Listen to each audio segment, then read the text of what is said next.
Bom, boa tarde a todas e todos. Eu agradeço muito a presença de vocês, né, nessa tarde, para a gente falar um pouquinho sobre a condição da mulher no ambiente de trabalho. Eu convidei a professora Tânia, que é nossa colega daqui da PUC, a professora Carla Cristina também, a Mirti é do departamento de administração da FEA. E saiu errado no comunicado. Ela fez psicologia, mas ela é lotada no departamento de administração. E a professora Carla Cristina, ela é da Faculdade de Ciências Sociais e trabalha no programa de psicossocial. Ela vai falar mais um pouco, também faz pesquisa sobre o feminino. A Mirti trabalha com a área de administração e recursos humanos, né, dá aulas aqui, e foi nossa funcionária, um dos raros casos do administrativo que passa para o quadro docente. Então, uma querida de várias, que também foi da FAPUC, fez várias, a gente tem história. Bom, o nosso tema, eu escolhi, na comissão, o tema da comemoração dos 40 anos à mulher. Então, falei, bom, temos que ter uma mesa para falar da mulher no ambiente de trabalho, já que é uma comemoração dentro de uma associação que está fazendo 40 anos, né? Isso é muito importante e a gente teve várias conquistas e alguns retrocessos, mas a gente tem que entender as coisas para continuar caminhando e conquistando coisas. E a minha fala vai um pouco na questão de fazer uma reflexão. Como que nós, mulheres, agimos no nosso dia a dia? Então, isso... No começo eu pensei em falar sobre maternidade, mas tem muita gente que não tem filho. Então, a maternidade é um lado do feminismo, que no ambiente de trabalho é difícil de lidar. Mas não é só a questão dos filhos, né? A gente tem conquistado muito espaço, as mulheres estão em vários postos, em todas as áreas, porém isso tem causado muitos conflitos. Porque uma coisa é você, mulher, com o seu lado feminino, com os seus anseios, as suas expectativas dentro do mundo do trabalho, a sua relação com a sua família, a sua relação com seus amigos, e você acaba fazendo muita coisa. É o que a gente fala de jornada dupla ou tripla, né? Porque a gente quer dar conta, né? Muitas vezes tem um perfeccionismo que, por você ser mulher, o seu trabalho tem que ser impecável, porque o mínimo deslize vai ficar gritante, tá vendo? Não prestou atenção, ela, né? Ela tá de TPM, aí vem todos aqueles vários comentários que a gente conhece bem. E aí você fica sempre com aquela pressão de dar conta de tudo, de ser perfeita, e não é só no trabalho. Também tem a questão da casa, dos filhos, né? A casa, isso é quase 100% das pessoas, das mulheres, assim, a responsabilidade da casa compra de comida, materiais de limpeza, lençol, toalha de banho, a casa, com o que ela precisa. Quem pensa nisso são as mulheres. E aí os homens, muitas vezes, eles ajudam, né? Mas um homem dificilmente vai olhar e falar, vou comprar um lençol novo, porque esse aqui já está ficando gasto, né? Ou, nossa, esse vidro faz tempo que não limpa, preciso pedir para a moça dar uma limpada, ou senão vou lá limpar o vidro. Não. É como se as coisas naturalmente, assim como uma planta cresce colocando água, uma casa fica agradável porque ela está lá. Não, alguém cuida disso, né? E mesmo quando você tem um auxiliar, uma faxineira, alguém tem que dizer para essa pessoa o que ela tem que fazer. Porque a casa não é dela, a casa é sua. Então a gente tem essa responsabilidade e essa preocupação. Aí quando chega no quesito filho, nossa, aí a coisa amplia, porque a maternidade é feminina. A mulher pare, ela tem um lado, tem gente que acha que não, mas você tem os seus hormônios que te levam a cuidar daquela criança. E cuidar no sentido da alimentação, roupa, escola, reunião de pais, presente para o amigo, ir conversar com as mães dos amigos. Tudo isso a mulher pensa primeiro. Né? Eu nunca tive nenhum colega de trabalho, olha que eu já tive colegas muito legais, que falasse assim, olha, hoje à tarde eu tenho que sair mais cedo, que eu tenho que comprar um presente para o meu filho levar para a professora. Não. Os presentes caem do céu, as lembrancinhas caem do céu, tudo isso a mãe tem que pensar e dar conta com o orçamento, não pode gastar. Então você fica constantemente com uma carga, né? E além disso, a gente sofre um outro problema, que é o nosso modelo. Nosso modelo de casa de mãe é o das nossas mães. Ou que vem pelas novelas, ou pelos meios de comunicação, que é um modelo que não dá para dar conta. Aquela mulher que dava conta de tudo, de todo mundo, ela só fazia isso. Só, né? Ela só cuidava da casa. Só cuidava dos filhos. Aí a gente quer cuidar da casa, dos filhos, do trabalho, como elas faziam. Então, se a sua casa não estiver bem arrumada, limpa, organizada, se o filho tiver com um botão faltando, tá vendo? Ó, como ela não sabe cuidar das coisas. E aí você vai achando que você tem que dar conta, porque tem os modelos e você é uma mulher moderna, você tem que fazer tudo. E aí, nessa correria disso tudo, o que acontece? Né? No trabalho, você faz de tudo para... Às vezes você não consegue, porque você está cansada, você não teve tempo.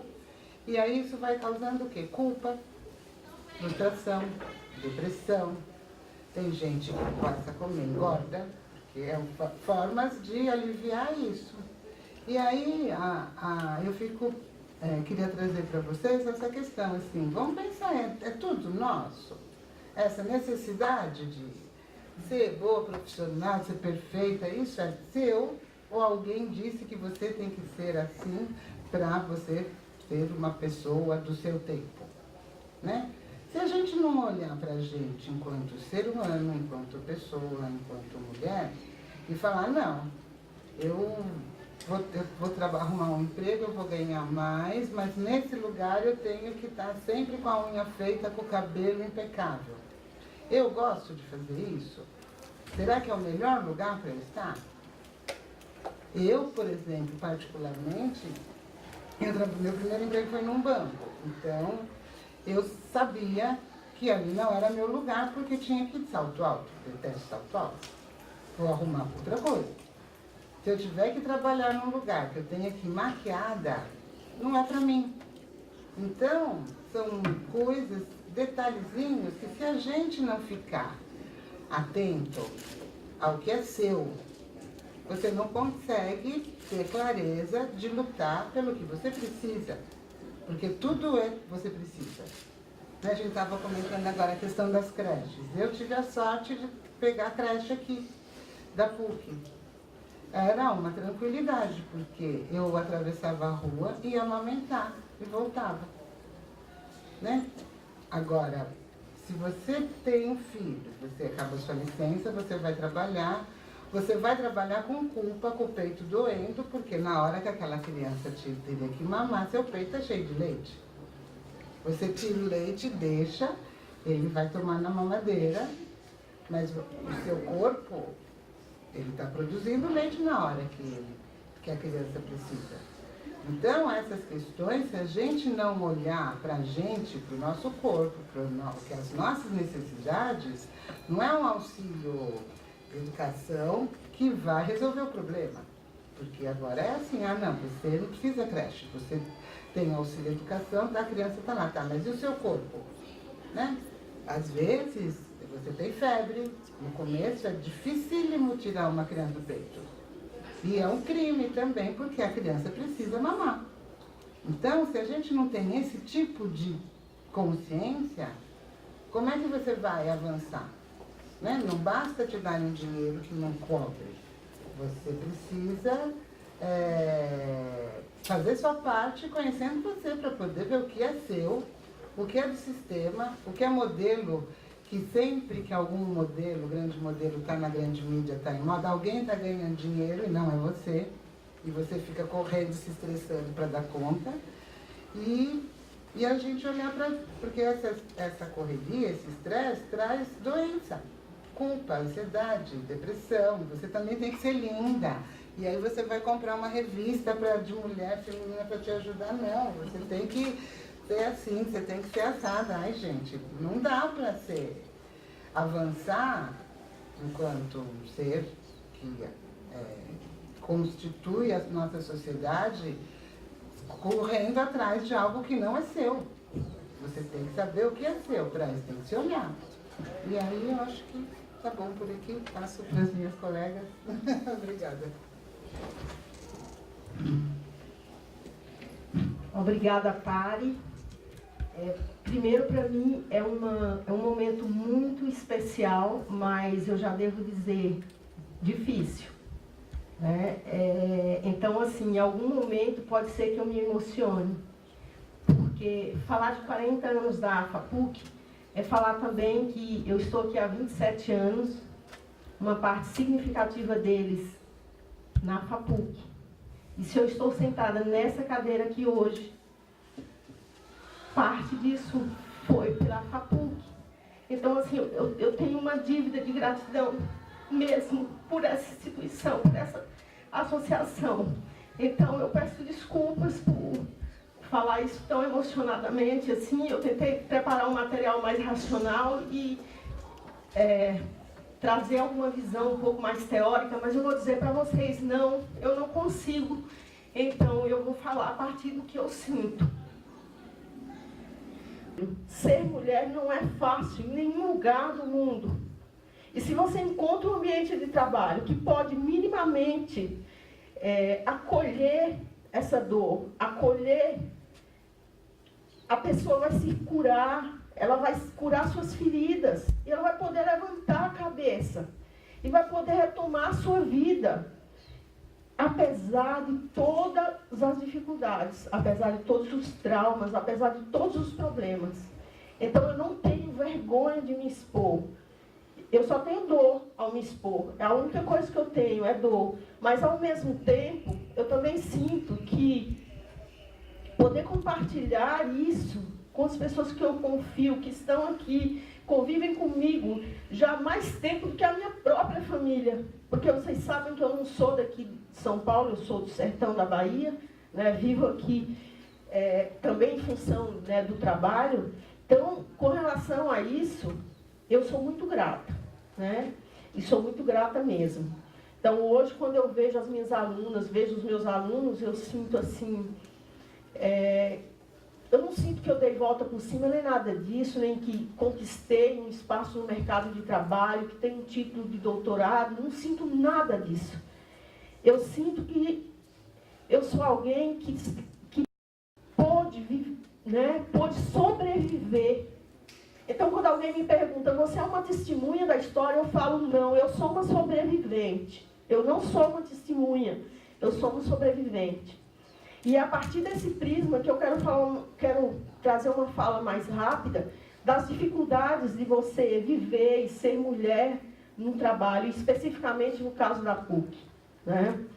Os dilemas que a gente vive e continua convivendo no nosso dia a dia. Né? N questões, no meu caso, além da questão feminina, além da questão de gênero, tem a questão de raça. Né?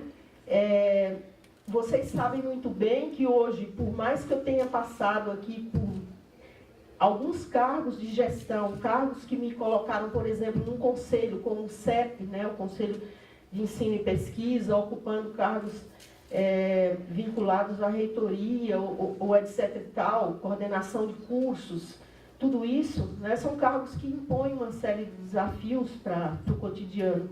Né? E um desses desafios é você se reiterar o tempo inteiro. Quem é você? Por que você está lá? Naquele lugar que você está sentado. Isso é um desgaste muito grande. Ocorre que não é uma coisa corriqueira. Né? Não é que você para um dia numa jornada de trabalho de 8 horas ou mais e você tem que dar conta de uma teoria sabedoria, ler algum material legal e poder ter uma elaboração intelectual interessante. Tudo bem, isso é relevante, eu acho mesmo relevante. No entanto, o que mais desgasta mesmo e drena as suas forças é você ter que reiterar todos os dias e dizer por que você está sentado naquele lugar, por que você está num cargo de comando, por que você tem um cargo de gestão, né? Por que você toma decisões. Né? Então, eu hoje me preocupo muito com as mulheres em especial, que trabalham, as funcionárias, as trabalhadoras, né? E falo muito mais desse lugar do que do lugar de docente, porque eu acho que são coisas muito diferentes. A PUC, ela trata de modo diferente docentes e funcionários. É diferente, sim, eu posso dizer isso para vocês, que tá? Eu não estou, assim, tapando sol com a peneira, são coisas distintas. Né? Uma coisa é uma trabalhadora que está ali, numa secretaria, aguentando as pontas, que está ali, né, numa portaria, né, que está ali numa faxina. Outra coisa é uma docente que entra numa sala para poder dialogar com os seus alunos, poder ter poder de fala. Né? Quem é esse sujeito invisibilizado que está aí todos os dias, que ninguém nem cumprimenta? Por exemplo, eu vejo o modo como tratam os funcionários do audiovisual, os professores, os docentes, isso me entristece em demasia, sabe? Então, assim, o meu lugar de fala aqui é um lugar emocionado, sim, mas é um lugar que eu queria muito que as pessoas, principalmente as mulheres, as funcionárias, pudessem entender que só existe um diferencial na PUC, que é a possibilidade de você ter acesso ao ensino. Se não for isso, não tem por que você estar aqui, sabe? Não tem por que, você pode trabalhar em outro lugar qualquer. Então, esse é o principal. Então, agarre a esta oportunidade. Agarra essa oportunidade, se você realmente quer olhar para a vida de uma forma um pouco mais enérgica. Porque o ensino, sim, ele transforma. Né? O ensino, sim, ele te permite mudar uma situação, uma condição concreta.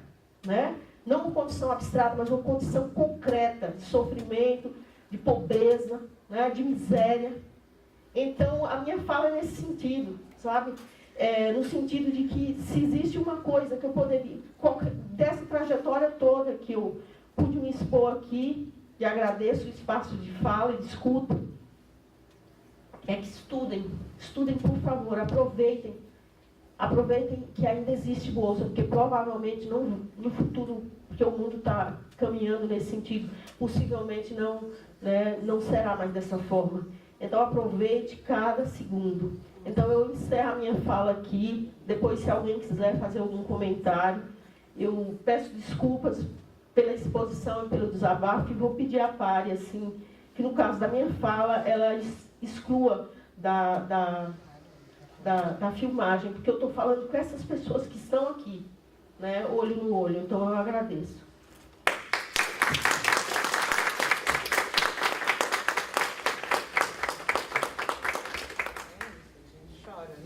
Chora. Claro que chora. Né? Ela chora e tem que chorar mesmo, tem que ter medo.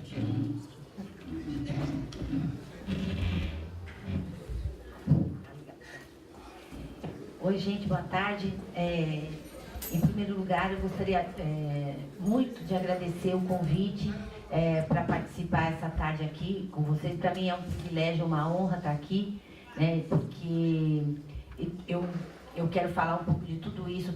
Eu estou bem comovida por várias razões. No ano passado, a gente fez um dia 8 de março, chamamos também todas as funcionárias. A gente sabe que foi difícil, né, para as pessoas deixarem os seus departamentos para vir. Mas eu acho que, para mim, é um momento especialmente importante, porque, finalmente, a gente consegue ter esse espaço, né, na FAPUC para conversar. E eu quero, enfim, falar várias coisas, inclusive essa questão toda que também está me emocionando muito, porque é uma questão que a gente vive falando e fala muito aqui na PUC. E eu estou na PUC também a vida inteira como aluna e depois como professora, né? Mas antes de mais nada, nesse lugar que é o lugar do gênero, né? e que sim, tem um monte de questões que são importantes da gente pensar. Agora mesmo eu estou tentando, né, fazer um tipo de pesquisa institucional com funcionárias e professoras, justamente para falar sobre qual que é a qualidade de vida e qual que é a nossa vida aqui como funcionárias do administrativo e funcionárias da docência. Né? Exatamente porque o mundo do trabalho, seja dentro ou fora da PUC, ele é um mundo construído no tempo masculino, construído no molde masculino, e que em tese não era nem para a gente estar aqui.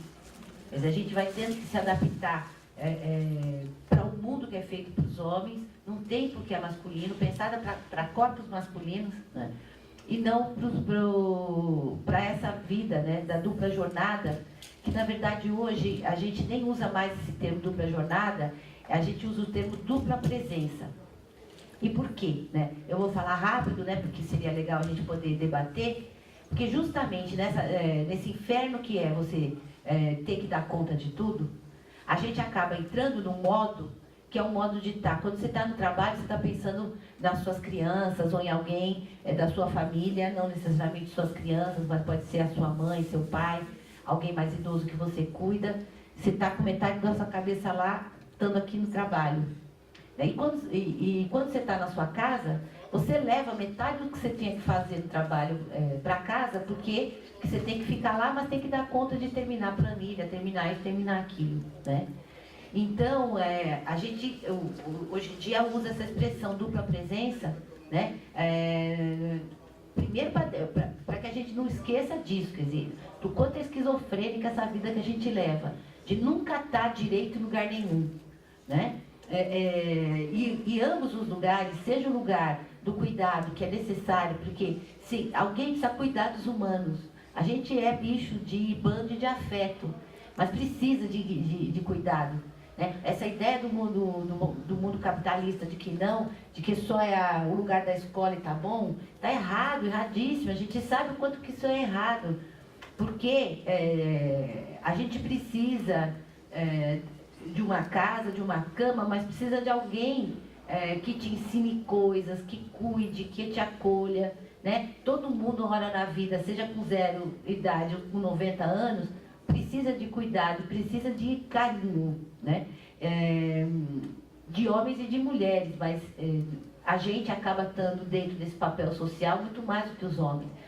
E o que eu quero dizer para vocês é que é legal isso, né? Não tem nenhum problema nisso, ao contrário, né? Eu acho que quanto mais a gente conseguir resgatar essa ideia do cuidado como uma ideia de tarefa civilizadora, como eu falo para minhas alunas, né? A gente vai entender que se tiver um apocalipse zumbi, só quem sobrevive são as mulheres. Por quê? Porque a gente sabe cozinhar, a gente sabe costurar, a gente quem, cara pálida? Daquelas que nunca desvalorizaram a possibilidade de sobreviver sozinhas, na singularidade. Né? Essa é uma outra coisa que eu sempre falo com as meninas aqui, né? Com as minhas alunas e tal. Você pode estar com as suas 4 amigas depois do serviço aqui na frente do bar para tomar uma cerveja. Se chegar um homem, vai dizer, o que essas 4 estão fazendo aí sozinhas? Né? Porque você sempre pensa a relação das mulheres, nunca entre elas mesmas. Né? Mas tem que ter sempre um homem no meio para ter um ser humano. Com você já deve ter acontecido, comigo acontece, com as minhas alunas acontece, você está lá com as suas 3 amigas e fala, o que essas 3 estão fazendo aqui sozinhas? Como assim sozinhas? Né? E é disso para muito pior. Né? Então, no caso, por exemplo, aqui do mundo do trabalho, né, como docente, né, eu aqui na PUC entrei em 84 como aluna e ainda não fui embora. Né, e eu não sou, eu sou da Zona Leste, sou do ABC, né, só comprei carro quando estava no mestrado já, né. Sempre fui muito amiga das funcionárias e dos funcionários aqui, pegava carona com gente que tinha carro, que morava na minha zona quando eu era aluna, né? A gente tem aqui na PUC uma série de questões em relação, por exemplo, às funcionárias docentes, que também precisam ser pensadas e resgatadas por causa disso que a Mirth falou. Além do gênero, tem a classe social, além do gênero e da classe, tem a raça, né? E tem, sim, as faixas etárias, né? E os lugares que você vai ocupando. Então, para muitas de nós, professoras, ainda tem uma condição de trabalho horrorosa, exatamente porque a gente ainda não é decana o suficiente, né? Porque a gente não é de uma classe social boa o suficiente, por 1000 razões, né? A nossa condição de trabalho aqui, porque assim como das funcionárias do administrativo, tem ficado cada vez pior, né? Muito mais horas trabalhadas, com muito menos hora-aula, né?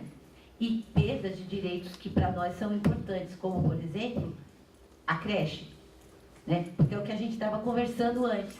Quer dizer, ter uma creche para as funcionárias do administrativo, as funcionárias da docência e para alunas, né? Coloca, pelo menos a possibilidade da discussão que o mundo do trabalho, o ambiente de trabalho não é um ambiente masculino só. Porque não é dar a grana para a escola que nem dá para pagar a mensalidade.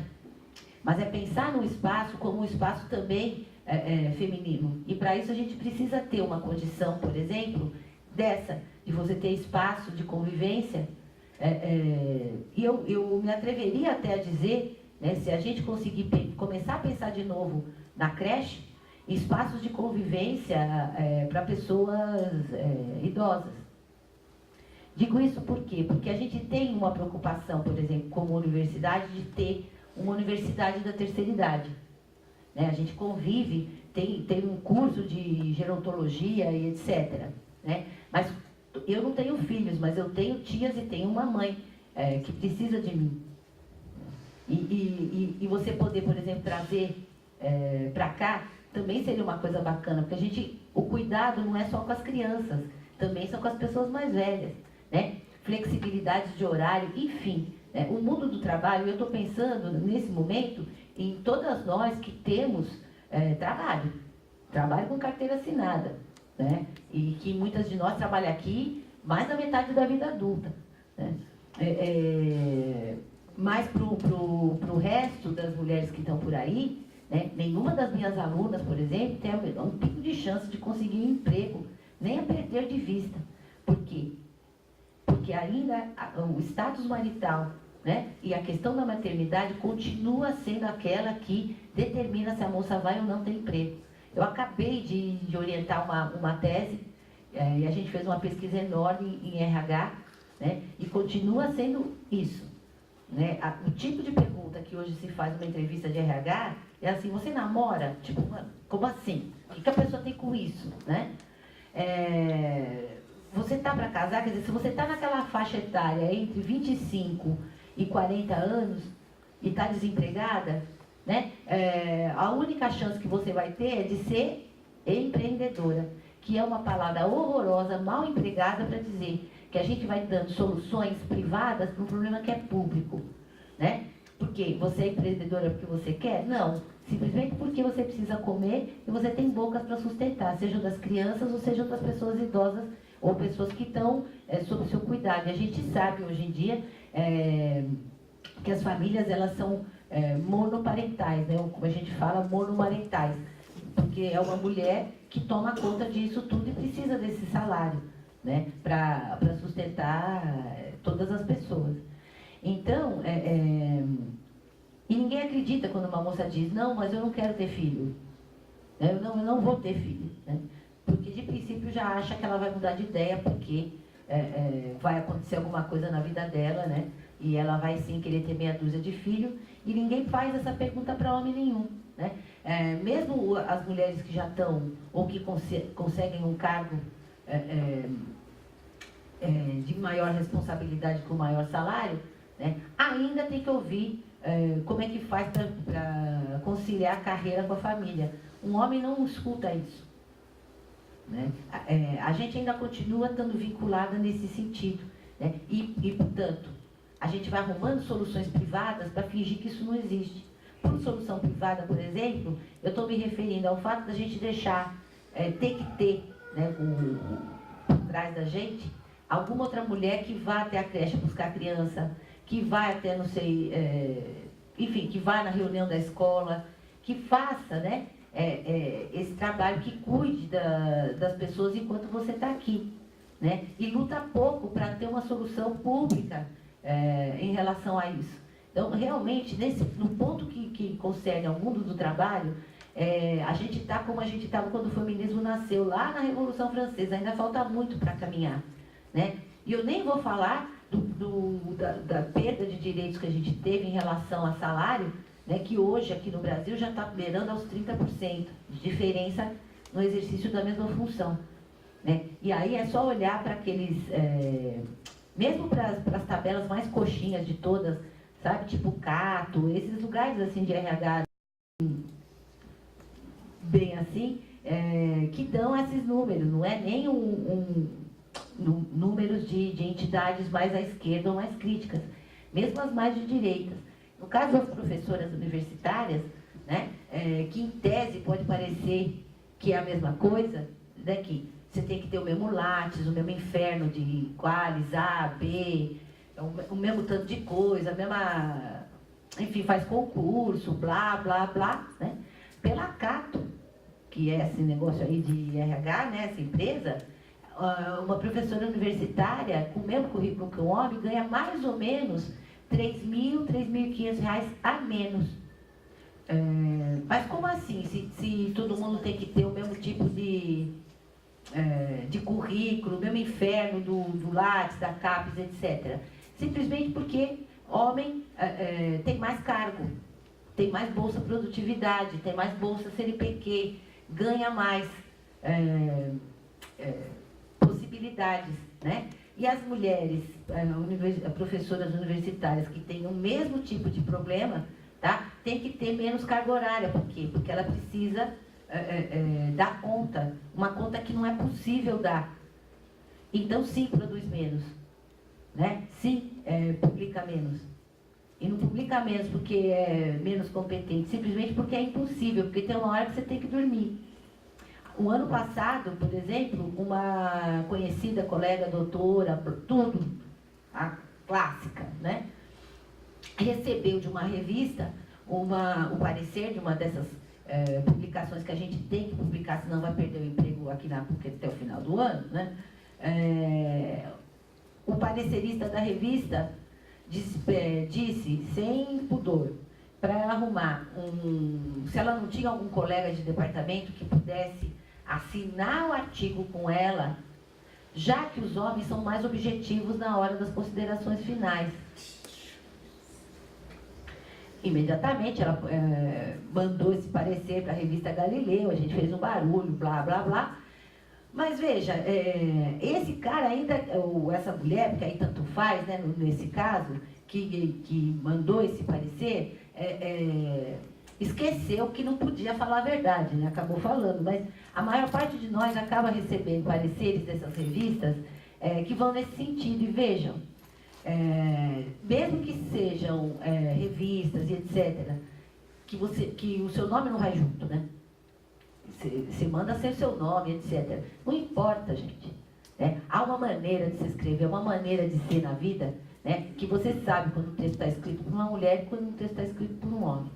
No meu caso, que escrevo sobre a condição feminina desde que eu estou na vida, né?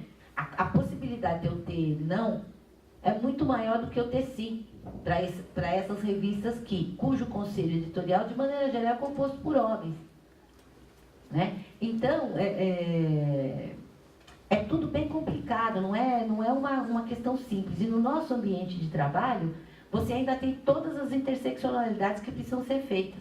Se você é uma professora negra, né?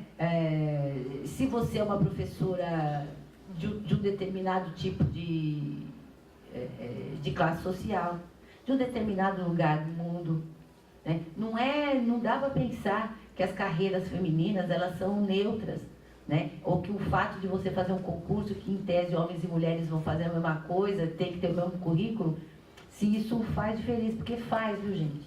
E eu nem vou falar ainda para vocês, com isso eu vou encerrar, porque senão nós vamos passar a tarde aqui, é bom que todo mundo converse, né? Quando a gente faz palestra, que nem nós estamos fazendo hoje aqui, né? Que é você e mais 2 colegas homens, né? Dos departamentos, etc., que jura por Deus que é mais doutor que você. E você está falando, o fulano te interrompe, que é o tal do mansplaining. Ele te explica aquilo que você escreveu 4 livros já, e o fulano acha que, né, que sabe mais do que você, que por isso ele precisa te explicar aquilo que você já está careca de saber. E isso é em banca, isso é em palestra, né? Há um desrespeito muito grande, né, em relação ao saber que a gente produz aqui na PUC como mulheres, né? Pode parecer que não, gente, mas é assim que funciona. É um inferno, né? É como se toda hora, exatamente o que a gente falou, a gente tivesse que reiterar por que é que eu estou aqui, né? Todos os dias a gente tem que lembrar a alguns alunos e a alguns professores por que é que nós estamos aqui. É bem difícil, exatamente porque essa também é uma carreira de um horário complicado, né? Você chega aqui às vezes às 8 da manhã e vai embora daqui 15 para as 11 da noite, 11h15 da noite, né? E sim, leva muito trabalho para casa, né? Minha mãe vive falando, ai filha, por que você não foi dentista?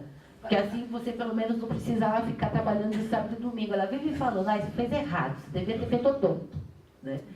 Porque é isso, quer dizer, a gente está o tempo inteiro lendo tese, vai para o hospital para fazer uma cirurgia. Quantos professores aqui eu tive que, sabe, com câncer, internadas, e mandava mensagem, falando assim, eu estou lendo a tese aqui na cama do hospital. É nessa pegada, né? E no caso de mulheres, professoras mulheres, isso aparece mais, viu, gente? Essa coisa do acolhimento, de dar um jeito que for, né? Principalmente quando tem essa prática, né, de trabalhar com mulher, de ficar atento, né? E agora eu vou terminar mesmo, essa questão dessa diferença que tem entre professor e funcionário, isso a gente vive falando na aula, e teve um dia, só para ilustrar e para encerrar, que a gente estava dando uma disciplina que eu dou aqui, que se chama Um Mundo de Injúrias, a humilhação como técnica de exclusão social, e a gente estava discutindo um texto de um autor que a gente gosta, que se chama Richard Sennett, e falando exatamente sobre essa diferença, né? E a gente saiu da aula, já era tarde, tipo 11, e os alunos tinham feito uma barricada de carteiras por uma universidade autogestionada, tinha um nome assim, a faixa e as carteiras tudo ali na prainha, né? E a gente estava na aula, não sabia o que estava acontecendo, e aí um funcionário que estava ali, que é meu amigo, eu falei, pô, o que aconteceu, né? E aí ele pegou e falou, o que aconteceu é o seguinte, professora, a gente vai ter que ficar aqui fazendo hora extra para colocar essas carteiras no lugar, porque eles querem uma universidade autogestionada, ficam dentro do centro acadêmico fumando maconha, mas na hora de botar as carteiras no lugar, quem vai perder o ônibus somos nós. Né? Porque tira a carteira do lugar, mas se amanhã cedo tiver aqui, os alunos chegarem, as carteiras estiverem aqui, quem vai ter problema somos nós, não são eles, que vão ficar aí até de manhã pensando num mundo mais justo. Né? Com as meninas a gente fala sempre que para elas não picharem o banheiro, porque pichar, as mulheres precisam ser liberdade, se depois vai ter que uma mulher lá limpar o banheiro que elas acabaram de pichar, né? Então, pelo menos no nosso grupo, as meninas já têm consciência e tentam manter os espaços universitários o mais limpo que elas podem, porque é uma questão de gênero, né? Mas eu só queria terminar com isso para dizer que sim, os alunos desrespeitam os funcionários, não veem os funcionários como gente, ainda que façam um discurso desse, que era uma universidade autogestionada. Eu até sugeri para esse meu colega funcionário, né, um dia sem funcionários, né, para ver se dá para gerir a universidade sem funcionário. Tem um filme mexicano que se chama Um Dia Sem Mexicanos, que é um filme, os Estados Unidos não te amanhece, não tem um mexicano mais, todos desapareceram do mapa, né? Se a gente fizesse aqui na PUC uma semana sem funcionários, queria ver o quanto resistiria esse tipo de discurso, né? Vamos gerir as coisas, vamos autogerir. Né? Se alguém conseguisse entender uma coisa dessa, talvez, né, a gente conseguisse efetivamente levar a sério essa conversa de espaços democráticos, etc. Com isso, gente, eu quero de novo agradecer muito, né? O convite para mim é muito especial estar essa tarde aqui, e aí eu gostaria, né, que a gente pudesse abrir o debate para conversar e falar mais. Muito obrigada.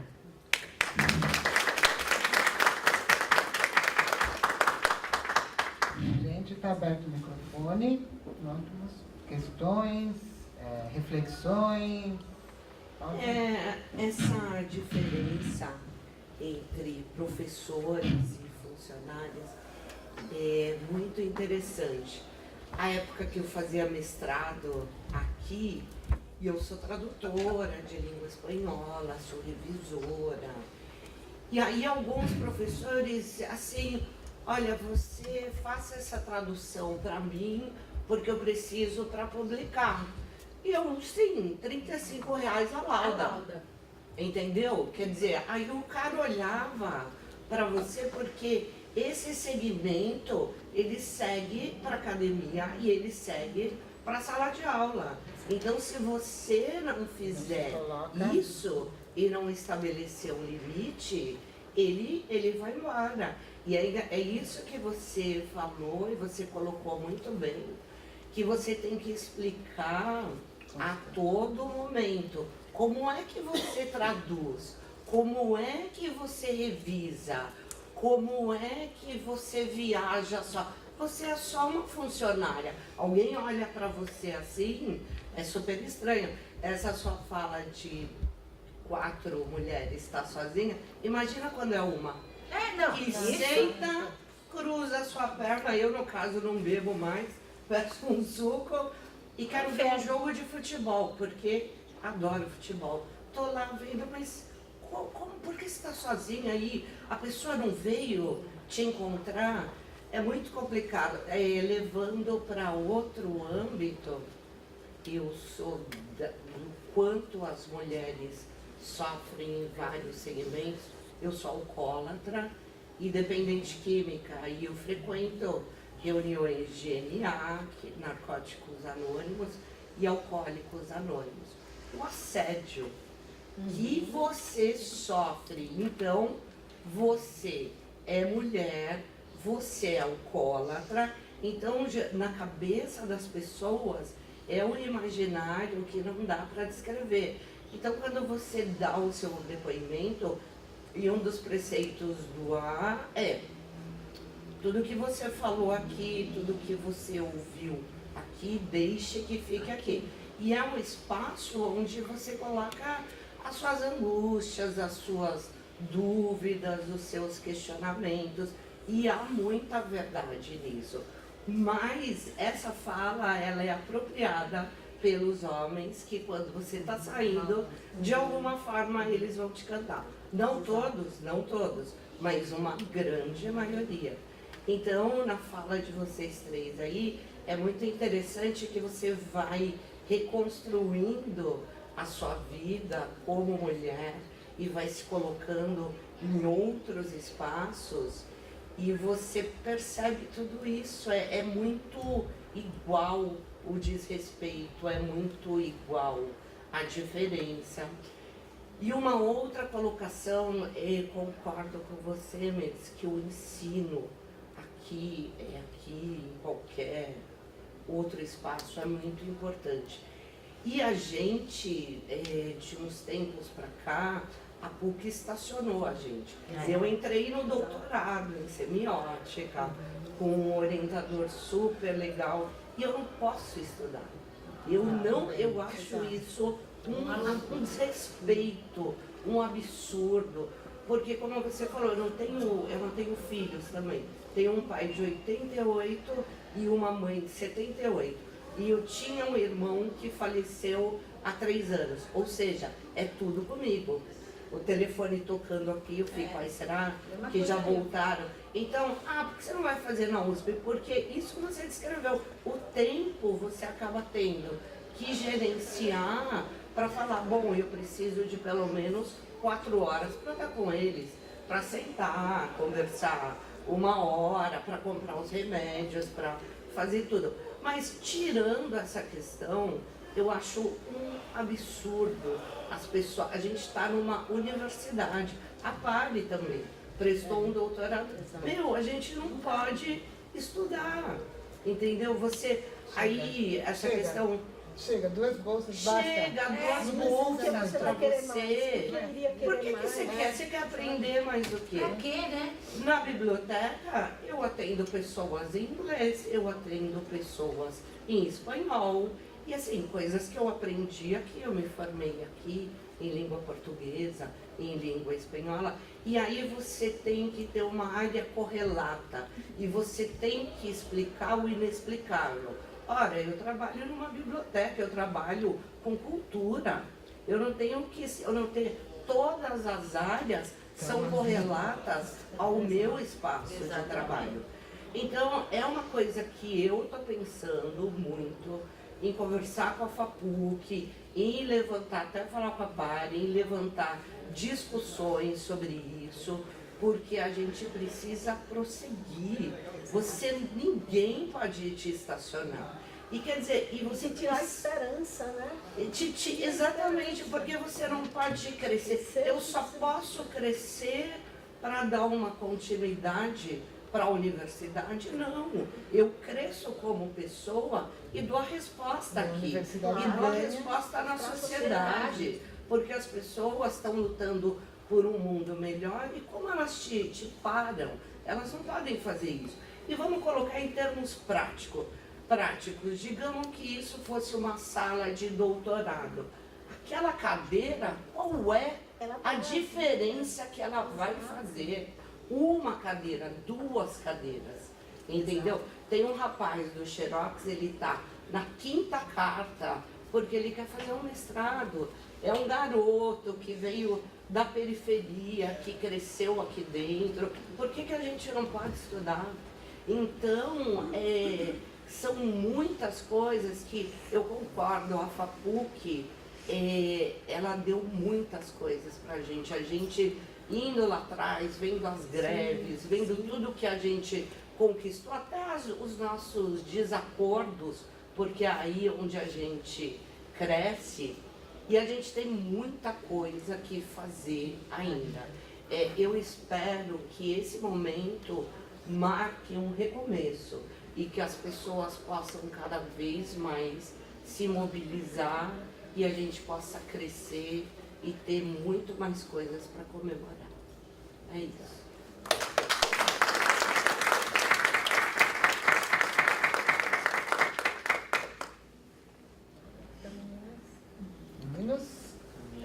A minha também é uma fala.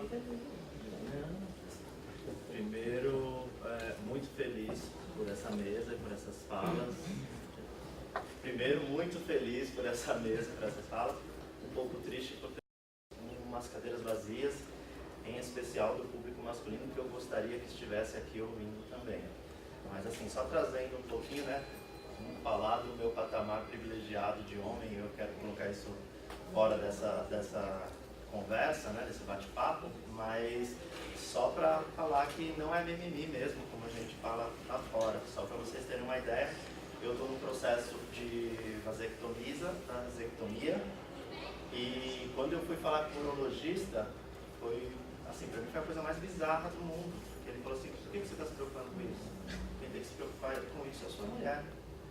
E eu falei, não, eu tenho que me preocupar com isso também. E foi uma discussão ali, e até que eu insisti para que ele me desse um encaminhamento, e estou fazendo todo o processo, estou nisso. Então, assim, é muito sentido isso da questão do gênero, inclusive na saúde, né? Na saúde. Então, a questão médica também está aí para mostrar que As sim, doenças femininas, as doenças mentais. os homens ainda falam de um patamar privilegiado. Sim, a violência médica. E a violência que você passa porque você, de médicos que falam assim, não, mas você tem 23 anos, vou te operar. Ah, sim. Você vai ter, não quer. Você fala, não quero ter filho, ó. Ah, não faça sexo. É isso. Você não quer ter filho, não faça sexo, porque o médico não vai te operar, ponto. Aí você faz o quê? Né? Para Então. mulheres é muito forte. Mas, Rivaldo, sabe o que eu lembrei agora? Essa coisa de feminismo, que eu tô aqui há anos, né? E uma vez Marta Suplicy veio aqui, na época que ela não era política ainda, ela estava Ela tinha um programa na Rede Globo, TV Mulher, e ela falava de questões do feminismo naquela época. E aí ela veio a convite da FAPUC, achando que ia encontrar um grupo feminista aqui dentro, porque a PUC era muito ativa, e ela encontrou um grupo de mulheres que tinham interesse na questão do feminismo, mas não existia um grupo organizado. E ela chegou e disse, não, mas vocês são um grupo de feministas da FAPUC? Não. Como assim? Vocês não têm um grupo feminista? Aquela, né? E aí a gente começou a falar sobre isso. Eu lembro muito da Paula Tacacini, né, que estudava gênero, a primeira pessoa que eu vou falar que estudava gênero na literatura, gênero e as questões do feminino, que são complexas, muito complexas, e passa pela saúde, passa pelo atendimento de saúde, né? Passa pelo espaço, passa pela questão das funções, uma coisa que a gente estava até comentando. Qual setor, eu não conheço nenhum setor, não, tem, TV PUC tem. Quem faz solicitação de material é um homem. Né? Quase todos os setores, você parece que é natural. Quem vai pedir copo, né? Lidar com a menina da limpeza, quem vai ver o problema do ar-condicionado, sempre é uma mulher. É algo enraizado de um jeito que, assim, é natural, né? Então, e uma coisa que eu lembrei também, e aí eu falo pra gente, quem é mãe, quem é tia, quem convive com criança, você educa aquele menino a ser machista, né? Além de tudo que ele vê na televisão, que ele vai ouvir na escola, você, mãe, tia, madrinha, irmã, que tem um menino do seu lado, você é responsável pela imagem de mulher que ele vai construir na cabeça dele. Se você está sempre achando ele lindo, fofo, perfeito, o dia que ele encontrar com uma mulher, ele fala assim, você é idiota, você é burra. Minha mãe falou, minha tia falou, minha madrinha falou. Eu sempre fiz o que eu quis, porque eu sou melhor. Então, essa questão, quem educa a mulher, né? A sociedade é machista, mas as mulheres, por isso que essa coisa de você olhar para você, que é seu, que é imposto, para que você cresça. E se você dá os exemplos, você faz os modelos. Assim, essa coisa do mundo masculino, eu estou entrando agora que eu tenho um neto, é muito engraçado, né? Como se lida, né, com isso. Você fica, ai, que bonitinho. Isso, pera, calma, ele é lindo para mim, né? Mas alguém tem que ver uma mulher, que alguma mulher vai falar para ele, não, você é idiota, é feio. E isso tem que ser natural. Não pode gerar frustração que o cara sai quebrando tudo, que é o que a gente vê, né? Meninos mimados que foram paparicados, quando são contrariados, batem. Então, Vale, pegando um gancho na sua fala, hoje tem um fenômeno muito esquisito que é assim, há um ataque deliberado via redes sociais à figura da mulher. Então, se você pega um garoto, pode entrar lá no YouTube, você vai encontrar prints de conversas de WhatsApp entre garotos na faixa, sei lá, entre 9 e 15 anos, onde eles colocam a figura da mulher como algo assim, eu me lembro, eu fico imaginando como se fosse assim uma bruxa na época da Inquisição. Então as mulheres são todas, né, palavreados muito pesados, né? Então é como se fosse uma cultura do ódio excessivo às mulheres. E vocês podem fazer esse exercício, entrar no YouTube e ver prints de telas de conversas de meninos na pré-adolescência e adolescência. Esse é um problema mesmo que precisa ser enfrentado. Se os homens adultos hoje já são machistas, imagine daqui a pouquinho, né? Então, eu queria também falar essas duas coisas, né, dentro disso. A gente está vivendo agora um momento não só do retrocesso das conquistas dos direitos, mas você tem uma ofensiva neopatriarcal, né, que tem aumentado a misoginia, que é esse ódio às mulheres, e modificado a maneira como a violência contra a mulher tem se dado, né? Seja no campo da misoginia, o discurso do ódio, mas é essa ofensiva neopatriarcal e a novas violências. Então, aumentaram, não é que não havia, mas aumentaram o número de estupros por homens desconhecidos, porque o estupro, de maneira geral, ele é cometido por alguém que te conhece, que é do bairro, que é do trabalho, que é do seu entorno, mas estupro por homens desconhecidos, estupros coletivos aumentou no mundo inteiro, né?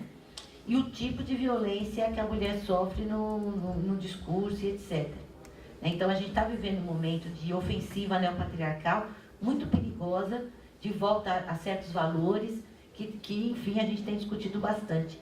E em relação à questão de quem educa, né, o homem, é sempre importante lembrar que o machismo independe da genitália que está no meio das suas pernas, né? Porque é ideológico. O que explica um trabalhador ir para Paulista venerar o pato amarelo? O que explica, né? Uma pessoa, uma mulher, uma pessoa gay, né? Uma pessoa negra votar no Bolsonaro? O que explica? Né? Explica a ideologia e a alienação, né? A gente só consegue perceber as coisas quando a gente tem consciência delas, né? Consciência de classe, consciência de lugar, consciência de si. Isso não é do dia para a noite, isso tem uma hora, né? Por N razões, pode ser singulares ou pode ser em coletivos como esse, que você começa a perceber, né? Que o pessoal é político, que é o slogan do feminismo, quer dizer, que aquilo que acontece com você, na verdade, é um problema que rola na sociedade.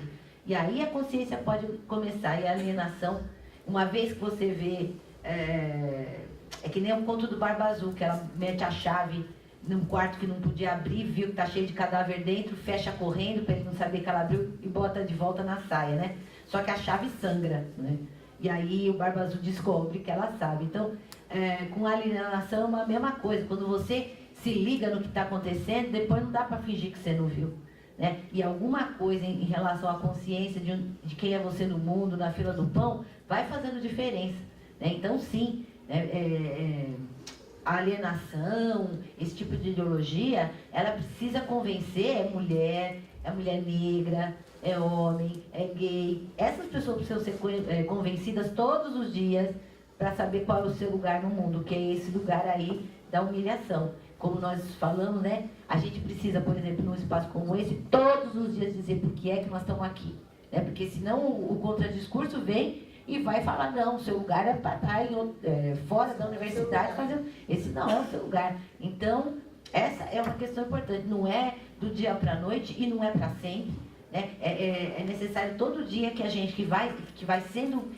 criada dentro de uma sociedade, trabalhando com tanto assédio moral que a gente sofre por ser mulher, etc. A gente não sabe onde que a rachadura ficou. Por mais desconstruidona que você acha que não é porra nenhuma. Pode ter, de repente, um discurso, alguém que te fala, um chefe seu, uma pessoa que vem e fala uma merda, que aquilo pega em você. Bem naquela rachadura ali que você achava que não tinha mais.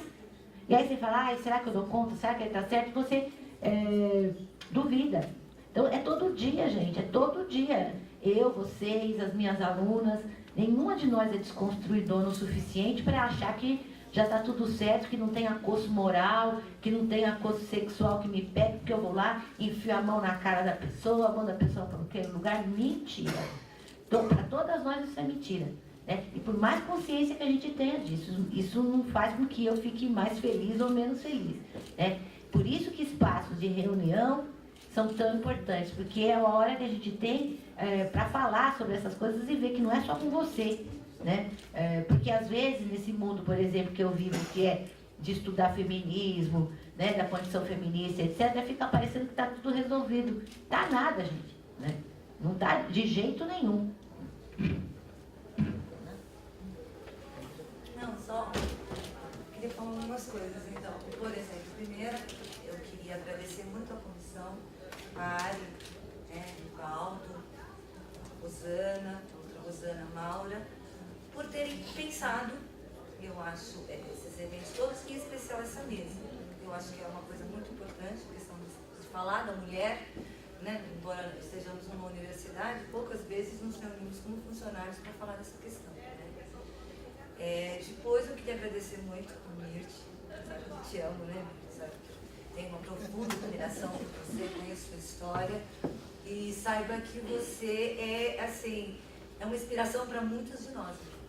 É mesmo, tá? A professora Carla também, eu não a conhecia, mas ouvindo sobre o seu trabalho deve ser muito interessante, quero conhecer mais. Gostaria até que participasse de mais coisas com a família. Lógico, só chamar. Tá? Pare, tá aí, né? Querida, poderosa. E na questão das mulheres, eu acho que a associação está fazendo 40 anos, né? Então, tem uma série de coisas que aconteceram, né? Então, cada momento você tem uma luta específica, né? Quando a gente fala de mulher, hoje ela está borbulhando, as coisas estão falando, então você tem, embora estejamos vivendo um golpe, a gente ainda tem um espaço para falar dessa questão, porque ela está borbulhando. Antigamente não tinha muito isso, mas eu acho que a associação ela teve algumas conquistas em relação à mulher, ela sempre batalhou por algumas coisas. Não conseguimos tantas coisas, né?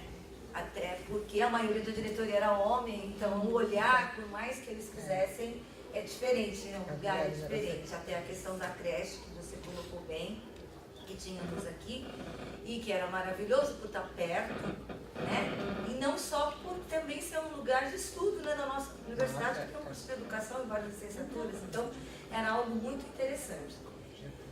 Está aqui nossa Célia, que participou de tudo isso, acompanhou essa história, né? Então, depois, sem a creche, fez um convênio com uma escola aqui perto, que eu usufruí disso. E foi muito interessante porque você era obrigado a trazer os seus filhos para cá, mas se você precisasse, você tinha aqui.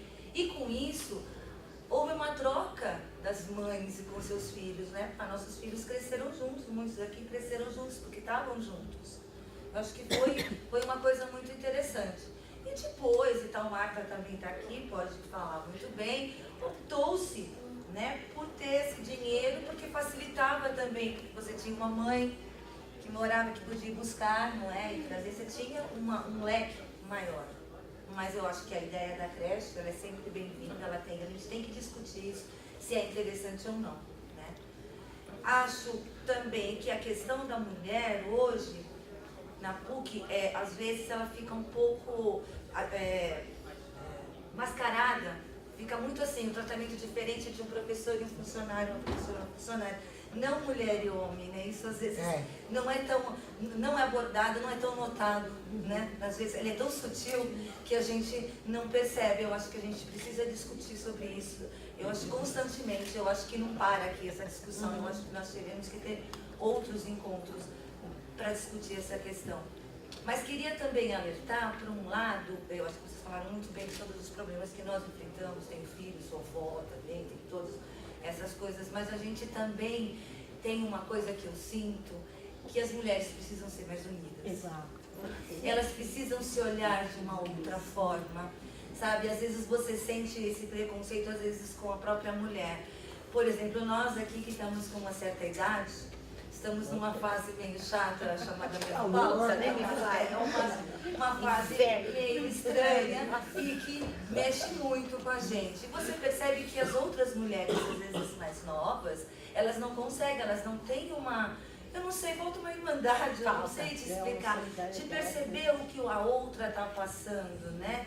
É muito fácil e a gente, às vezes, não tem um senso crítico com a gente mesmo, porque a gente fala de feminismo, né? Claro, todo mundo é aqui, né? Pensar, a gente, todo mundo, mas assim, às vezes no fundo, a gente traz da nossa educação determinadas coisas que você enxerga a mulher, né? Sempre com um filtro também. Nossa, mas que roupa foi aquela? Nossa, mas aquela lá também, né? Olha lá o comportamento, com ela, olha lá. Então eu sinto que a gente também precisa se policiar com esse filtro quando a gente olha uma outra mulher, né? Em relação à PUC, eu acho que a gente precisa se unir, a luta está aí. E agora muito mais forte, porque nós conseguimos tudo. Foi tão engraçado esses dias conversando com um funcionário que está aqui há 2 anos, muito interessado e tal, não é? Ele falou, nossa, mas eu pensei que todas essas conquistas eram benesses da empresa. Ele falou isso, mas falou com naturalidade, né? Tão bom, eu falei, não, é 40 anos de luta e foi muita luta. Muita luta. Marta está aqui, vai poder dizer que movimentos que nós tivemos aqui, a Ari estava, né? Que nós fechamos a PUC. Ah, eu lembro. Nós fechamos a PUC com cadeado. Eu passei a noite aqui, meu filho era recém-nascido, meu marido trazia ele, abria para eu amamentar e levou embora. Quer dizer, a gente passou por tudo isso, né? Eu acho que... Então, eu acho que as mulheres, às vezes, ficam assim também... Elas precisam se associar, elas precisam estar associadas, elas precisam estar nas assembleias, elas precisam mostrar o olhar delas, sabe? Mostrar, porque a gente junta uma dá força para a outra. Se você está numa plateia de homem e você se levanta sozinha, por mais que você tenha certeza do que você vai dizer, você fica, sabe? É o olhar do masculino. É um olhar difícil, então eu acho que a gente tem que pensar também nessa coisa da união, de ser amiga e não deixar, e dar um toque, dar uma ajuda, sabe? Olhar para o outro. Eu acho que isso no dia a dia faz muita falta no momento que a gente está agora discutindo o aborto. E eu acho terrível, eu fico muito triste as pessoas dizerem assim, eu sou contra o aborto. Eu também, quem é que gosta de fazer um aborto? Você acordei hoje, vou fazer um aborto, gente. Sabe, não é uma coisa muito difícil, mas é uma escolha da mulher e a gente precisa entender a outra. A gente não quer, não faz, mas você precisa dar uma força para a mulher. É isso. E até nisso que você falou, aqui na PUC, por exemplo, a gente tem há 4 décadas também, tinha a professora Eliette, mas tem a professora Silvia Pimentel, que a vida inteira fez palestra aqui, está sempre à beira de perder o emprego, não é? Exatamente porque é uma referência na luta e ela sempre começa dizendo, eu tenho 4 filhos. Não é? Porque eu amanheço e faço aborto. Tenho 4, está com 70 e tantos anos, não é? Ainda na mesma luta. Ou seja, a gente teve aqui na PUC, tem ainda, né, possibilidades de fazer grandes discussões, porque além de tudo tem, politicamente falando, pessoas, né, importantes na sociedade que podem dar voz, né, para isso tudo. Mas isso falta muito ainda aqui. Isso da gente sentar e fazer discussões nesses fóruns assim que tem mais mulher que homem, por exemplo. Porque muda, gente, muda totalmente o tom, né? Boa tarde a todas e todos. Um momento especial aos poucos homens que nos honram aqui. Eu estou emocionado, queria agradecer a Carla por ver no Facebook que estava acontecendo esse evento e já com isso eu pedi licença para comentar uma pequena intimidade com você na minha fala em breve, nesse minuto. Queria dizer que eu tenho aqui muitas amigas e amigos não, né? Nos conhecemos, não são propriamente, mas muitas amigas aqui de luta de vida há muitos anos. Eu estou na situação agora de assessor da ProCRC como papel na universidade. Em primeiro lugar, eu queria manifestar uma homenagem aos funcionários, à comunidade da PUC, porque estamos fazendo muita coisa juntos, né? Então, e dizer que eu acredito que possamos fazer muito mais e que para isso a ProCRC eu acho que tem uma escuta que não é muito habitual, mas acho que se abre um pouco mais para essa escuta para poder construir mais coisas juntos. A intimidade que eu queria comentar é de dizer que eu aprendi agora lendo um artigo ainda não publicado da Carla, sobre a questão da carreira, né? Que a carreira não é um patrimônio da empresa, né, Rô? É um patrimônio da pessoa que, ela diz exatamente o que você colocou aqui, que é aquilo que a pessoa pode oferecer ao mundo e também ao trabalho a partir das suas competências, e que é uma honra para qualquer empresa, para qualquer sociedade, ter as pessoas o melhor preparadas possíveis e, por que não, as mulheres o melhor preparadas possível. Então, eu queria mencionar essa coincidência. Queria dizer e convidar e exortar vocês também, por favor, a construirmos as condições de trabalharmos mais juntos, começando talvez pelo Festival da PUC, Festival de Cultura da PUC. Nós estamos construindo um dia da questão de gênero, com 2 mesas, uma mesa política e a mulher e a política, porque estamos comemorando 50 anos de 68. E 68 põe as mulheres no topo da cena para todo sempre, né? Mas essa construção tem idas e vindas e esse momento de retorno de direitos. Queria convidar vocês, a primeira mesa que vai contar com a Carla, e vamos construir uma mesa muito bonita, de manhã, no dia 29, e à tarde nós vamos construindo uma mesa de lambe-lambe contra o assédio sexual, uma oficina, que eu queria muito que a gente pudesse divulgar entre os funcionários para convocarmos alunos, né, funcionários do conjunto da comunidade da PUC para participar dessa mesa redonda.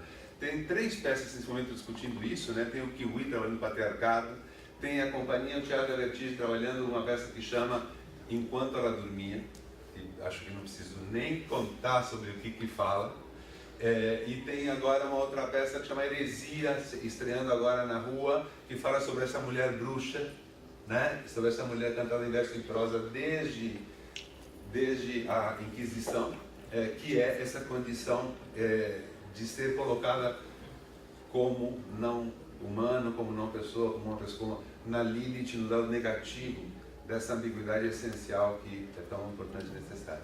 Queria cumprimentar a PAI, a mesa toda pelo evento, e queria dizer que essa mesa dessas 2 mulheres maravilhosas, eu perdi lá, mas vim aqui correndo poder ver a querida Misha, a querida Carla, e parabéns para vocês, e caminhamos mais juntos, e que a FAPUC seja mais feminina, mais preta, e mais ativa.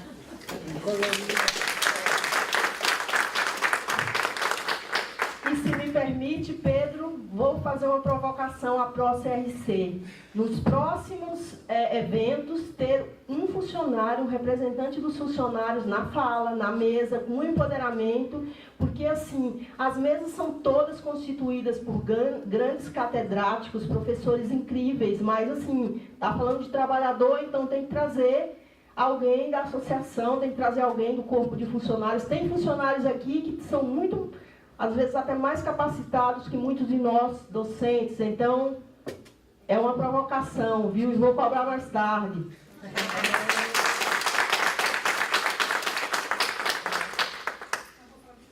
Primeiro, sim, eu não vejo funcionário fazendo parecer nos conselhos. Sim, eu acho que exato. é importante, e sempre que não tem que aparecer, sempre é professor, docente. Então, eu acho também uma reivindicação, porque, como a Luísa acabou de falar, nós temos capacidades. Exato.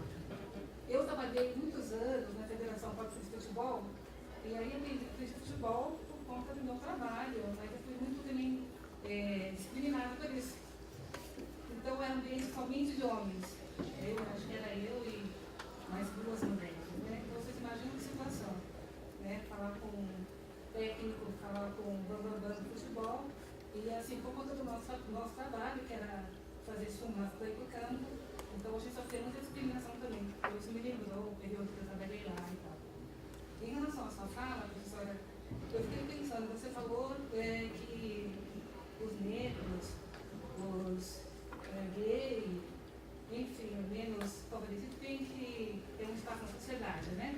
Eu fiquei pensando, mas será que não é o contrário? Será que a sociedade não tem que olhar para a gente de uma forma igual? Então, mas eu não falei isso, não é ao contrário, viu? Porque a gente debate exatamente o contrário. Nós não somos diversidade de ninguém. Não foi isso que eu falei, não. Porque mas sim, você falou no sentido assim, de que a sociedade tem que aceitar, né? Não, é o contrário, né? E eu quero explicar direito, porque é exatamente o contrário que a gente faz no INANA, que é meu núcleo. Tá? Inclusive, quando a gente discute diversidades, né? A nossa grande briga é, inclusive, para nunca mais nem usar a palavra diversidade. Por quê? Porque tudo que é diversidade, que é mulher negra, homem negro, pessoas LGBT, pessoas com corpos diferentes, tudo isso daqui é diversidade em relação a um ser humano, que é o homem branco. Tá? Então, a gente é diverso em relação a quem? Cara pálida. Então, o único que é diferente aí é o homem branco. Então, no nosso núcleo, né, a gente não se classifica mais como diversidade, nem usa mais essa expressão. Né? É exatamente o oposto. A gente agora está discutindo branquitude e não negritude, como o Mando Franz falou. Por quê? Porque negritude é uma invenção do pensamento branco europeu. Então, a branquitude não se discute. Eu estou, inclusive, orientando uma tese sobre isso. Né? O que é esse lugar que ninguém nem sabe que existe, que é o lugar de ser branco, já que é tão universal e tão central. Então, é exatamente o oposto. O que acontece é que exatamente porque a gente não aceita mais esse lugar, que quando aparece uma professora negra, vocês sabem o que acontece. Né? Eu não tenho me explicado direito. Eu fala de que acho que a sociedade tem que aceitar esses grupos. O negro, o pobre, o gay, enfim, e não a gente ficar brigando para ser aceito também. Não, então, né? aí é que tá. Por que o negro não pode ter uma ascensão na carreira? Por que uma mulher não pode ter também? Por que a gente tem que ser diversidade? Eu acho que esse é o diferencial que nós temos hoje nos discursos de condição feminina, etc., que nós temos aqui na PUC, lá no nosso grupo, na psicossocial. Porque não se trata mais de ficar, ai, papai Estado, me aceita, ai, por favor. É o contrário. Agora mesmo, quem tiver disponibilidade e puder vir de ouvinte, tem muito aluna e aluno ouvinte na minha disciplina de terça-noite, a gente está exatamente discutindo isso, tá? Sobre o feminismo da diferença, mas em que sentido? Que nós não estamos discutindo gênero. Por que nós não discutimos gênero, Nina? Porque o gênero é sempre assim, eu em relação ao homem, o quanto que ele é filha da puta comigo. Quando a gente está discutindo dentro da diferença, nós estamos discutindo a cultura das mulheres, o que a gente faz, a nossa ação e não a nossa reação. Que é isso, de ficar o tempo todo, me aceita, me aceita. Eu acho que isso é o contrário. A sociedade tem que entender que as pessoas fazem parte também. Não, e não ser mais uma questão. Então, uma militância acadêmica nesse sentido, que a gente tem feito no nosso núcleo, é dar curso sobre o que a gente fez e fará. Então, a gente vai contando a história, vamos dizer assim, do movimento feminino, não em função do homem, não em função do quanto que o homem não me deu, não me fez, ao contrário, né? E não valorizando a exceção. A única que fez isso, a primeira que fez aquilo. Porque quanto mais excepcional a gente for, ou seja, sabe, tipo, preciso ter 2 cérebros para ganhar o Nobel, né? Quanto mais excepcional a gente for, a gente só faz uma coisa, que é confirmar a regra, né? A cultura é feita por homens e por homens brancos. Então, quanto mais excepcional a gente se mostrar, dando as aulas ou fazendo as palestras, etc., mais a regra está confirmada. Eles precisam me aceitar. Então, quando a gente faz o contrário, né? Quando a gente faz uma história, uma genealogia de mulheres fictícias ou não, sabe? Tipo, contando as histórias mitológicas ou de mulheres que existiram de verdade, você vai dando uma genealogia.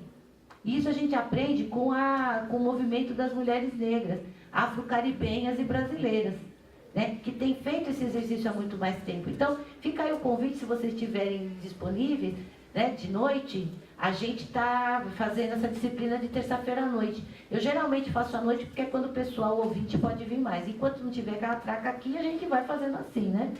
Com, sabe, a catraca entre o térreo, o prédio velho, o prédio novo, né? Ela quer saber o horário. É às 7h30, na sala 522, aqui no 5º andar. Né? Porque eu acho que é isso que você falou, nós não temos mais que ficar assim, sabe? Não, chega, já cansou. É totalmente... E aí esse passo, eu acho, né, o que a gente tem feito aqui, é isso. O passo é começar a contar para as novas gerações a quantidade de coisa que a gente já fez, né? E que continua viva e dando risada, né? É importante, eu acho, que nesse sentido a gente saber que esse poder a gente encontra dentro da gente mesmo. Mas precisa saber que existiu. Porque senão fica parecendo que a gente é sempre a primeira, a única. E aí, bicho, não consegue ir pra frente, né? A heroína, né? Pois é, tem que ter histórias, né? Porque de outras mulheres para contar, né? Uma época, isso que você falou, me lembrei. Assim, teve uma época que eu falei assim, estou cansada.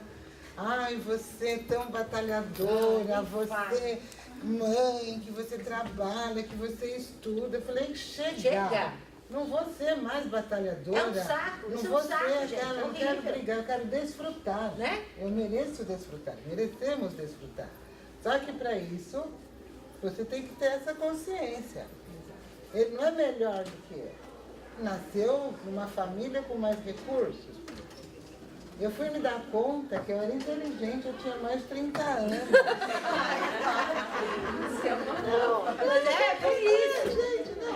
Eu sempre me achava meio burrinha, até burra, assim, meio esquisita, vai. Eu me achava esquisita, porque eu pensava umas coisas que ninguém, que era diferente, tudo bem, eu era esquisita. Aí fui fazer mestrado, gente, e eu corria essa situação que eu falei da conta, eu fui assim, até pouco tempo atrás. Porque eu trabalhava, né? Eu tinha filho adolescente, não era nem pequeno, era adolescente. Eu não tinha marido, namorado, nada. Eu sempre gostei de sair, dançar e beber, porque para minha saúde mental, se eu não fizesse isso, eu não estaria aqui. Nunca foi aquela CDF que só fica em casa. Não, quem me conhece sabe, a Helena, quantas vezes a gente já bebeu aqui em volta. Sabe? Todo mundo conhecia a gente, os alunos, que a gente ia pro barulho. Aí, eu entrei no mestrado. Agora tá, né? Preciso entrar, tô aqui, aí me senti burrinha. Então. Aí eu tinha umas amigas, elas tinham bolsa, não tinham filho, elas estudavam. Elas ganhavam para estudar uma bolsa boa, que era quase meu salário. E elas só faziam aquilo. Eu não dava conta de ler, assim, tinha disciplina que era um livro por semana. Você lia um pedaço, você conversava com alguém que tinha conhecido. E aí nessa hora meus amigos me salvavam, porque assim, eu tinha que ler o livro, eu não tinha tempo. Aí conversava, ia pro bar, encontrava com a Adria, encontrava com o povo que já estava lá. E já te contava? E me contava quem que era o autor, qual que era. Eu lia o que eu conseguia e o resto eu dava conta assim. Aí chegava na sala, na hora de discutir, colocava minhas ideias, e os professores, olha, nossa, muito legal sua observação. Aí ficava vendo aquele povo que tinha bolsa ali o dia inteiro. Saía de casa, fazia nada, só repetia o que estava no texto. Falei, epa, se essa pessoa não consegue pensar além disso, então quer dizer que eu não sou tão burra assim como eu sou. Não, mas é verdade, porque é o lugar que te coloca. E assim, na época que eu estudei, quando você entrava na faculdade, os professores, te apresenta, eu sou padre, trabalho na biblioteca. Todos os professores, com raríssimas exceções, quando você falava que era funcionário, ele virava a cara. Com certeza, isso é fato. E ele virava a cara, e assim, naquela época, alguns tinham até, a gente tinha uma fama, e que muitos funcionários, por não valorizarem as bolsas, entrava, largava, assim, não se colocava num lugar de um aluno universitário. Porque a partir do momento que você pôs o pé na sala de aula, você é um aluno como qualquer outro. E você tem que dar conta das suas responsabilidades de aluno. E era um tal de, professora, eu não fiz o trabalho que eu trabalho. Aí os professores, isso criou. Mas quando você chegava e que você estava ali como aluno querendo estudar, você tinha que estar todo o tempo ali falando. E eu ainda fui a louca de fazer iniciação científica, né? Inventar, porque eu queria estudar, eu gostava, achava legal, eu adoro estudar palavras, descobrir coisas. E aí com a iniciação científica, era tudo aqui. O primeiro relatório que eu recebi, avaliativo, eu olhei e falei, não, eu vou devolver o dinheiro, porque eu não nasci para isso. Mas sempre teve alguém assim, os amigos. Essa coisa que a Helena fala do apoio, como isso é importante, né? De você ouvir, você falar, não dá, não quero, mas fala, não, vai. E ver aquilo que você não está vendo, que é essa questão, desse lugar que colocam a gente. Não, você, é minoria, para você ser alguém, você tem que ralar. Mas não, chega. Faz a sua parte. Não é ficar esperando que te deem louros.